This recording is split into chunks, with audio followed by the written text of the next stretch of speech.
Time आ गया है फिर से अपनी इंडिया की जर्सी पहन लेने का, जो मैंने वर्ल्ड कप 2023 के फाइनल में इंडिया के हारने के बाद पैक करके रख दिया था।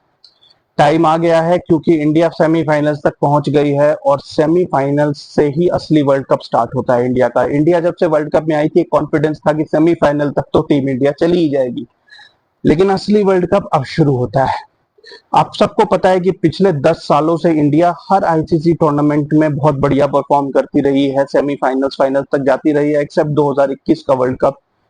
लेकिन यहाँ पहुंच के पता नहीं क्या हो जाता है, इंडिया हार जाती है। अगर मैं सिर्फ T20 वर्ल्ड कप की बात करूं या T20 इंटरनेशनल फॉर्मेट की बात करूं तो 2014 में फाइनल, 2016 में सेमीफाइनल, 21 में ऑफकोर्स पुअर वर्ल्ड कप रहा, 2022 का सेमीफाइनल, तीनों हार गई।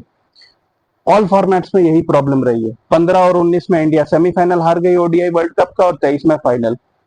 वर्ल्ड टेस्ट चैंपियनशिप के दोनों फाइनल्स इंडिया पहुंची और दोनों फाइनल हार गई। फिर से इंडिया सेमीफाइनल्स तक पहुंच गई है और फिर से लोग यही बोल रहे हैं कि क्या ये वर्ल्ड क्रिकेट के न्यू चोकर्स हैं जो सेमीफाइनल्स फाइनल्स में पहुंच के हार जाते हैं, या इंडिया एक्चुअली एक आईसीसी ट्रॉफी जीत सकती है। वेल, इंटेंट तो सबसे ज्यादा इसी सीजन में दिखा है इंडिया का। इस बार रिकॉर्ड्स मायने नहीं रख रहे, इंडिविजुअल परफॉर्मेंसेस मायने नहीं रख रहे, इस बार सारा ध्यान बस और बस आईसीसी ट्रॉफी जीतने पर है।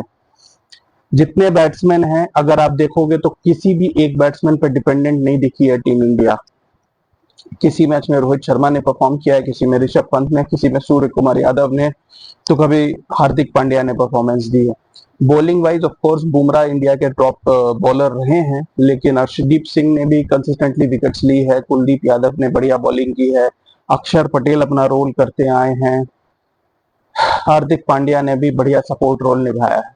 लेकिन क्वेश्चन ये उठता है कि क्या इंडिया इंग्लैंड को हरा सकती है? इंग्लैंड जो ऑस्ट्रेलिया से अपना पहला मैच हार गई थी और एक ऐसा स्टेज आ गया था जब ऐसा लग रहा था कि शायद इंग्लैंड एलिमिनेट हो जाएगी, क्योंकि नामीबिया के साथ उनको मैच जीतना जरूरी था और उस दिन बारिश हो रही थी। लेकिन कुदरत के निजाम ने इंग्लैंड का भी साथ दिया और इंग्लैंड उस 10 ओवर के मैच में जीत गई।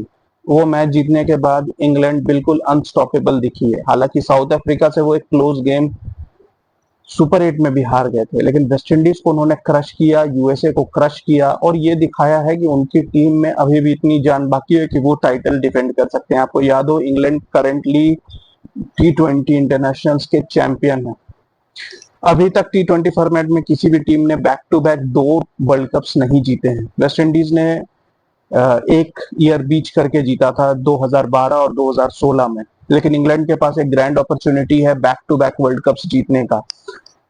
टीम इंडिया की सबसे बड़ी प्रॉब्लम रही है विराट कोहली। विराट कोहली बिल्कुल भी ओपनर के रोल में सूट नहीं कर पा रहे हैं, एडजस्ट नहीं कर पा रहे हैं। लो स्कोर्स, 2 जीरोस बनाए हैं, एक सिंगल रन बनाया है, एक इनिंग में 4 रन बनाए हैं। जो 2 इनिंग्स में वो डबल फिगर तक पहुंचे हैं, एक में 24 बॉल 24 विच वॉज अनएक्सेप्टेबल, और एक 37 रन की इनिंग जो उनकी by far the best innings रही है वर्सेस बांग्लादेश। लेकिन I will back Virat Kohli, क्योंकि बड़े स्टेज पे बड़े प्लेयर स्टेप अप करते हैं एंड इससे बड़ा स्टेज अब विराट कोहली को नहीं मिलेगा। ऑलरेडी वो डाउन एंड आउट हैं, लोग क्रिटिसाइज कर रहे हैं। Even batting coach Vikram Rathour ने एक स्टेटमेंट में कहा कि we expect more runs out of Virat Kohli. Rohit Sharma ने भी पिछले मैच में रन्स बना के ये दिखा दिया है कि ऑलमोस्ट हर बैट्समैन ने कंट्रीब्यूट कर दिया है, लेकिन अब सिर्फ विराट कोहली बाकी हैं जिनको स्टेप अप करना है।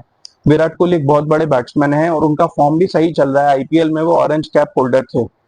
ये जस्ट क्योंकि शायद ये यूएसए के पिचेस हैं, थोड़ी नई कंडीशंस हैं और विराट कोहली जो आउटसाइड नॉइस के कारण काफी परेशान है।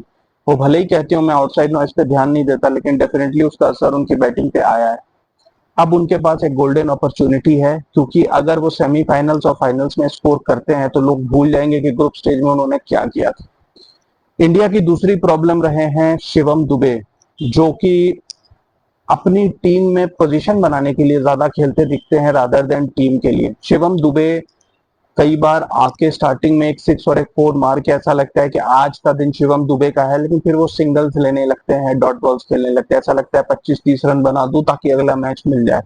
मेरे ख्याल से शिवम दुबे को भी अब स्टेप अप करना होगा और इस तरीके से अगर वो टीम इंडिया के लिए एक स्ट्राइकर की पोजीशन में आए हैं, एक हिटर की पोजीशन में आए हैं, तो उनको वो रोल अब थोड़ा सा समझना पड़ेगा, क्योंकि अब इतने मैचेस वो खेल चुके हैं, उन्हें भी समझ जाना चाहिए कि अब वो ड्रॉप नहीं होने वाले।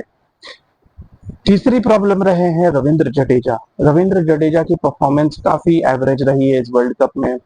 बॉलिंग वाइज अब बॉलिंग फ्रेंडली पिचेस पे तो ऑफकोर्स उन्होंने अच्छा किया है, लेकिन अच्छी पिचेस पे वो बिल्कुल वेवर्ड दिखे हैं।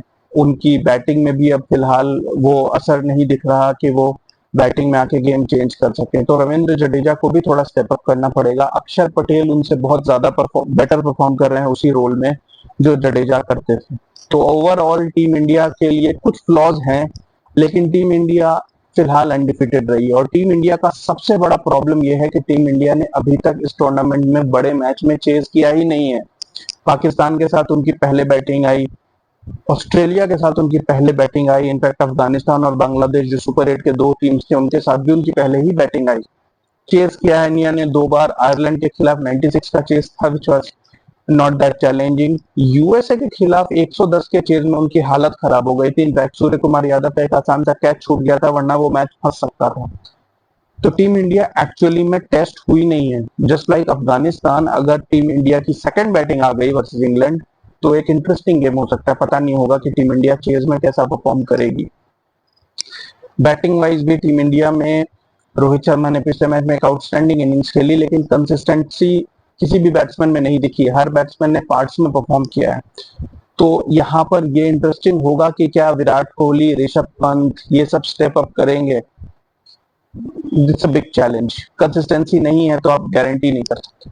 बात करते हैं इंग्लैंड की, तो इंग्लैंड ने 2 मैचेस हारे हैं और एक मैच जो वॉश आउट हुआ वर्सेस स्कॉटलैंड, वो मैच भी बहुत टाइट था क्योंकि इंग्लैंड को 10 ओवर में 109 रन चेस करने थे।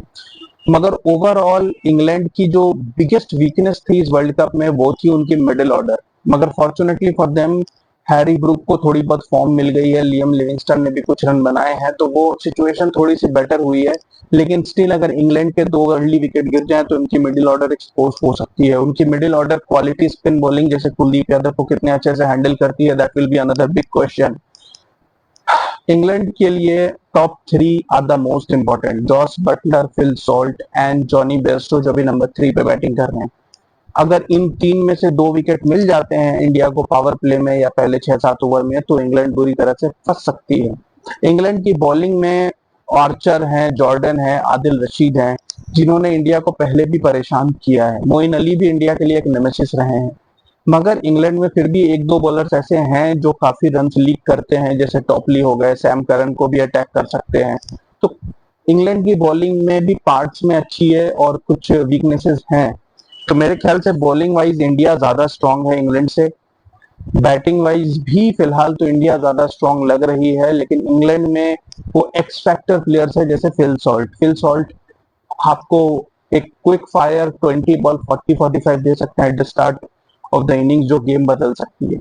इंग्लैंड में लियम लिविंगस्टन, हैरी ब्रुक, सारे बैट्समैन ऐसे भरे पड़े हैं जो सबके सब पावर स्ट्राइकर्स हैं। तो इंडिया के लिए की रहेगा अर्ली विकेट्स लेना, और अगर हो सके तो स्पिन को जल्दी इंट्रोड्यूस करना पड़ सकता है, कुलदीप यादव को जल्दी इंट्रोड्यूस करना पड़ सकता है, क्योंकि शायद हार्दिक, अर्शदीप इन सब पे काफी अटैक करेगी इंग्लैंड।